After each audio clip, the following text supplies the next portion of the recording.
This is the Deep Conversations podcast, where we uncover the truth and wisdom of the universe. Welcome, listeners, to the very first episode of the Deep Conversations podcast. My name is Tony Speed, and I'm joined by George Suries. How are we today, George? Good, mate. Excited, very excited. First ever podcast. This is history in the making. Excellent, and we're kicking it off today with the brand new year. It's 2020. All the people out there are setting their goals, trying to make a go of it and achieve stuff for the new year. What's your take on goals, George? Yeah, well, goals is something that everyone gets into quite a lot at the start of the year, and not everyone achieves them. But there's a really interesting thing that's going on with society, and it's just become normal. And that is that everyone's chasing towards these desires, chasing towards these big goals, and they're expecting it to make them happy. They're expecting to get fulfillment from it, even though at the other side of things, we deep down know that whatever we're going to achieve in this external world, I'm talking like, whatever material goods we'll get, no matter how many achievements we'll achieve, it won't give us long-lasting contentment. So you're talking about the types of goals that people set, typical goals like, I want to get fit, I want to make more money, I want to get the Lamborghini, the mansion, all these sorts of things. They're external goals? Exactly. Every one of those goals will not bring you contentment for a long-lasting period of time. Okay, so how do we find a deeper contentment? Okay, well, the main thing to realize when you start off is that there's two different types of desires or goals, and they are primary desires and secondary desires. Now, primary desires are things that you wish for your entire life. They're not based on time. It's things like, I wish to love my life, I wish to love myself, I wish to love the world. These are things that are not based on time. You wish them in your entire life. Then there's secondary goals, which are based on time. They're things you have to strive towards. Things such as, I wish to buy a home. I wish to develop a great physique in the gym. I wish to do a painting. These are all examples of secondary goals. Now, the thing is that primary desires can be achieved right now. They're not something you have to build up to, right? They're not based on time, and they're unconditional. Now, you don't want to try and get these primary desires through striving towards things, because you won't get there. It's like, I'll love myself once I get this physique in the gym. Well, that's not unconditional. You want to love yourself unconditionally. I'll love the world once this happens. Well, that's not unconditional. So primary desires you can have right now your entire life through. Secondary desires you have to work towards. Okay, well, how do we get deeper and find out what our primary desires are? Okay, so there's a few methods to find out, and there's no one answer. People can find it many different ways. Meditation, finding out their subconscious desires, the lot. However, this is one simple method that you can use. And that is, what you do is you grab your secondary desire. Now, pretend that secondary desire is, I wish to own a mansion. And what you do is you ask the question, why?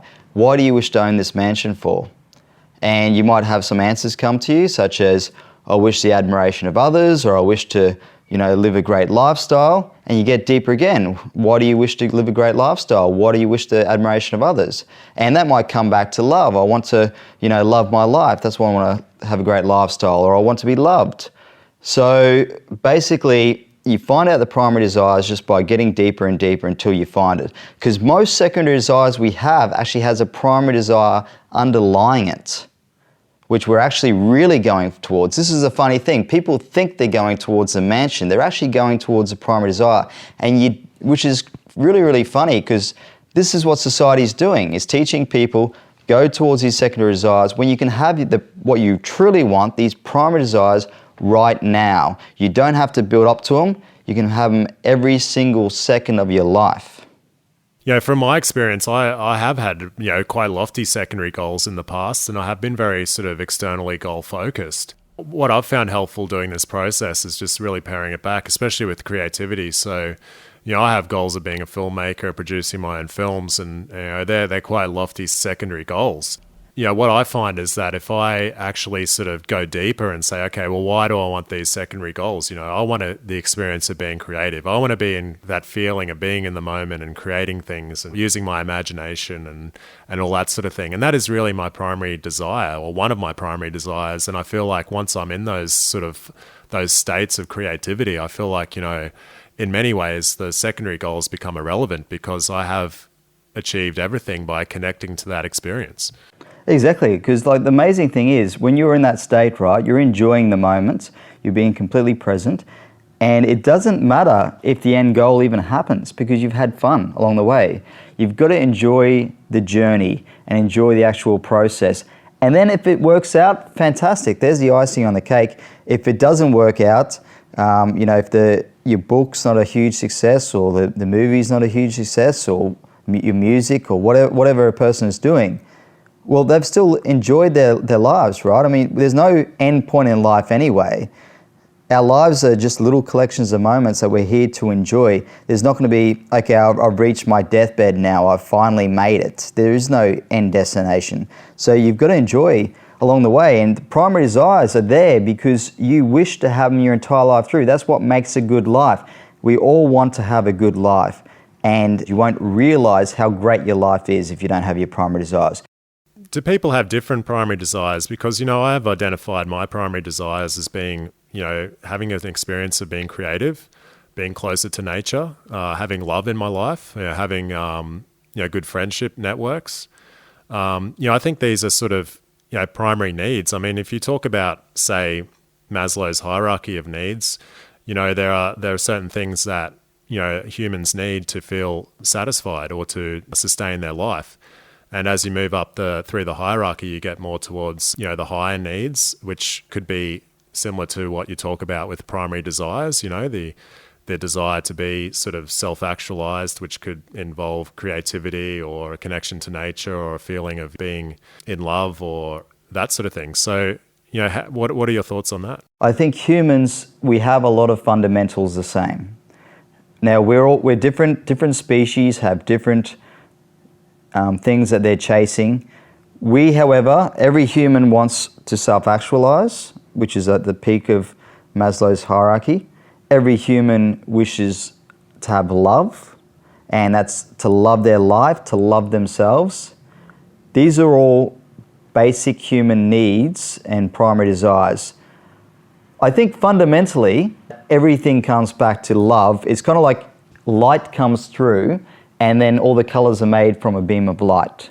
That's the way I kind of see the primary desires. I think that they fundamentally all come from love, and then they can disperse into different things. So it could be your love for being creative is something, your love for nature. But to me, it all fundamentally comes back to this love. And that's the primary desire. People want to love their lives, they want to love themselves, they want to love what they do. That's what it comes back to for me and in my thoughts. And I think that a lot of the things that you just said then were your primary desires are actually just different variations of that. Sure. So essentially what we're all searching for is an experience of love, and depending on our preferences, that could be a number of different manifestations of that. It can be, but I guess the main thing to take into account is like when you get deep enough, as long as you've got that love, that's what matters. I mean, people try and find it in different forms, right? So a person's like, I really love this person, they have to love me back, and they get totally obsessed with this one person when love can come from all different directions. If you're not feeling love in your relationship, you can still take a walk outside and feel great love in nature. This is the beauty of the primary desires. You do not have to find them in one source. They are abundant, they are everywhere. All you have to do is just be open to accepting it. Yeah, so you're saying people are too focused on their secondary goals. They're too focused on achieving the external wealth, the external acknowledgement from their peers. And that what we need to do is get deeper and look at what people's true desires are. Why are they setting themselves these lofty goals? And what can they do right now to really achieve their primary desires and not have to keep delaying gratification? You can go towards secondary goals. There's nothing wrong with secondary goals. Your secondary goals might make a great painting, whatever it is. Yeah. Go towards it whilst holding your primary desires and living them. Because if you solve your primary desires, you will actually enjoy the process of going towards your secondary desires so much more. And you're probably more likely to get your secondary desires. I found that myself with, say, going to the gym. If I'm like all putting it out to, oh, once I get a six pack and this, and then I'll be happy. Until then, I'm not going to love myself. Well, it becomes a really painful process. And when you're not loving yourself, it becomes so much harder. Like if you actually then take a step back and go, okay, now what? I've got my primary desires now. I love myself now. Because I love myself, I'm going to be healthy. I'm going to be fit. All of a sudden, it becomes so much easier to continue going to the gym. Like how much easier is it to continue doing something when you already feel great about it? You already feel great about yourself. You already look in the mirror and go, wow, I'm looking really great. I'm going to see what else I can uncover. And that's what you truly want. That's the deeper things. Like the deeper to all these goals, the things that you're really chasing, these primary desires. So get that sorted first. Most people, what they do is they do the complete opposite. They just go towards the secondary goals. I want to own a mansion. I want to achieve this career. I want to do this. And then if they do get there, and they don't always get there, they find that they've had such expectations on my life's going to be so much better once I achieve this. They've got all these expectations, and then once they get there, they realize, oh, this isn't living up to my expectations. Or maybe they're happy, but they're only happy for a short period of time. And then they go towards the next goal. It's this crazy thing that, Western society, we're all so fixated on getting these external things, and we're not even fulfilling our primary desires. Yeah, I think it's all about process. You need to be mindful. You need to be in the process. You need to be enjoying the process of what you're doing. And, if you're not enjoying the process, then I think your secondary goals are kind of illusions in a way. A lot of people think that they need to achieve these goals in order to achieve happiness or fulfillment. And ultimately, I think that is an illusion. It's a complete illusion. Are there any examples in life that we know of where people strive towards these goals and they're completely happy and content once they've got those goals because of those goals? It doesn't happen. Like how many people do we know that are successful, singers or celebrities or whatever they do, that still don't find contentment at the end of it? Yeah, there's successful celebrities who drink themselves to death or hang themselves, or there's lots of examples of people who achieve lots of great things externally, but for whatever reason they haven't been able to connect with a deep, meaningful love for themselves or anything like that. Yeah, exactly. So, and what I find too is that when you put such emphasis on these secondary goals, these things you want to achieve for the new year or whatever it is, you actually put them on a pedestal. And you have all these expectations then that my life's going to be so much better than it is now. It creates discontentment right now, number one, when you think that way. But it's also putting this on a pedestal, the future on a pedestal. The future's going to be great. I'm just going to keep going for the future because the future's going to be magical and I want to sacrifice everything right now to get there. Well, you put it on such a pedestal, there's no way that the future could ever live up to your expectations. So that's completely wrong. So this is what society's doing, and this is what people are being taught, is that you have to go towards your goals. Like from a very young age, you're told to achieve this, get good grades in school, whatever it is. And they're telling you that once you get these things, then that's, you're going to be accepted, you're going to be loved, your life's going to be great. Oh, yeah, 100%, yeah. That's the wrong way to tell people. They need to be taught that you can have a great life right now. You can enjoy every single moment of your life. You can have love in your life, and you do not have to build up to that stuff because that's not based on time. That's just inherent to us living in an amazing place, an amazing world, and being amazing that we're even alive. You don't have to wait for those things. Just experience it now, and then love the process of going towards things. And you don't put it on a pedestal then, because it doesn't matter so much. If you're not bound by the outcome.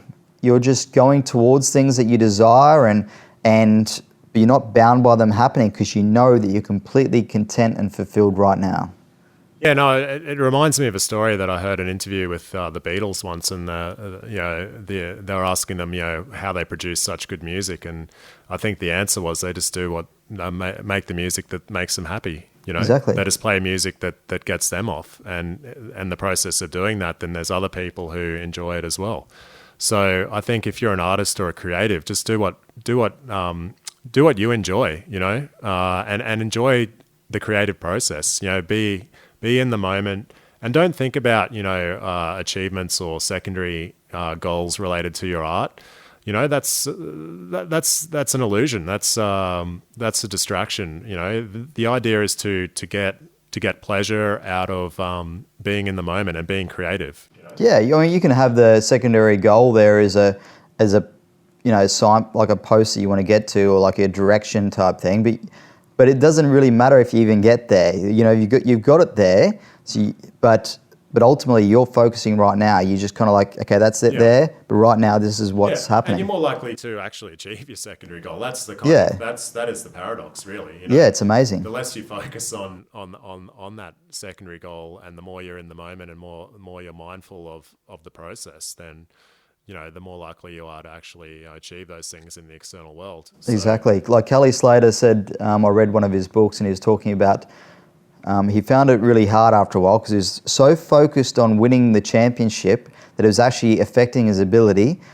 So he took it back a step and he's like, okay, I want to win the championship, but look, I'm just going to focus on every single stroke that I do in the water and just really feel it and enjoy it. And that's when the magic happens. Yeah, no, 100%, man, for sure. And we'll talk a lot about that stuff in the future. We're going to be talking about flow state, which it all comes together. Everything that we will talk about, it all fits together, and you'll see this. But taking it back, because we're talking about New Year's resolutions, and so what I would really recommend to people that are listening to this is that they just write down all their desires, write down everything that they wish for. Do not hold back. Do not worry about, I shouldn't wish to have this desire. Just write it down anyway. So you're talking primary, secondary desires, anything? Just everything that comes to their mind to start off with. Whether they everything they'd like to achieve. Get a new job, or they want to get fit. Yep. They want anything like that. Yep, that's right. And then from there, now goals, desires, they can often conflict and things like that. So, I mean, you can't have everything in life when you're talking about secondary desires. I'm not going to be a famous writer and a famous musician and a famous this. But get down to the deeper things of these secondary goals, and there's going to be some common threads. Like I find that every human wishes to self-actualize, every human wishes love, and so get these primary desires, especially things like love, things that you can have right now, whatever they are, and have them right now. Have them right now, and then once you achieve that, and you can do it right in this moment, you don't have to build up to it, then have a look at these secondary desires you put down and decide if you still want them. Because a lot of the desires that you thought were important, you might realize, you know what? I really wanted love, and that's why I really wanted to have a mansion, to love my life, or I wanted other people to love me. But you know what? If I've already got love, it's not so important now for me to do the amount of work that I need to do to get there, or sacrifice whatever else I need to do in my life, because like I said, sometimes they conflict, these desires. It's kind of like peeling back the layers. So you put up a big, lofty secondary goal, write it out in a notebook or on a whiteboard or something, and then you say, okay, why do I want to achieve this? What is the feeling that I want to get when I achieve this? And can I have that feeling right now? Can I connect with that desire, that emotion, that experience right here in the moment by doing a simple thing? If it is that you want to be totally ripped and have an awesome body, that's a secondary goal. But if you go to the gym and you get in the zone and you're working out and you're feeling good, you're feeling great, you're enjoying the experience. I mean, that is ultimately what you want. Yeah, exactly. So, and that in that example, you may just want to love yourself. Yeah. And see yourself as being, physically desirable or something like that, which ultimately comes down to love yourself. So, I mean, you can love yourself right now. Why not love yourself while you're building your body into... Yeah. This is where I see life. I see life as we're just having fun. We're here as humans, and we're just creating things through form. But there's a timeless element beyond the forms, and that's where the primary desires sit. I see. Yeah. So we're taking a step back from the time-based reality of achievements and material value, and we're looking beyond that and saying, okay, well, what are the invisible elements to life that we're really trying to achieve? Whether it's a feeling of creativity or a connection to people and nature and stuff, and it all comes down to love, essentially. That is essentially the emotion that sits behind everything and is manifested in multiple different ways. Yeah, it gets so much deeper. It gets so much deeper because, like you were just talking about that, how great would it be if we just taught children, people from a young age, that you can have all the love in your life right now. You don't have to find it through external things. You don't have to find it in a partner, even though that's great if you do. It's a secondary goal. You can find love in all the different sources. There's a million different sources of love. You can go outside and take a walk along the beach and you'll feel it right now.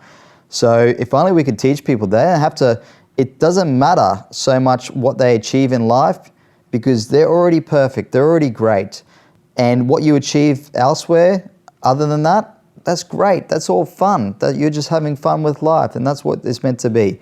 So, there's so many different levels, and then we've also got the philosophical elements of what I was talking before about how there's the time-based things, which is where things are created in forms and different forms, and we've got the underlying aspect, which I call the time between time. There's so many topics and so much wisdom in this, but this is just an introductory, podcast, and we'll get to that stuff. So enjoy us for the ride because it's going to get very, very interesting.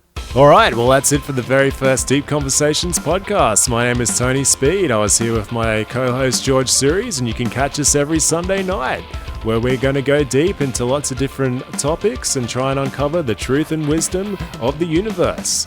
Catch you next time, guys.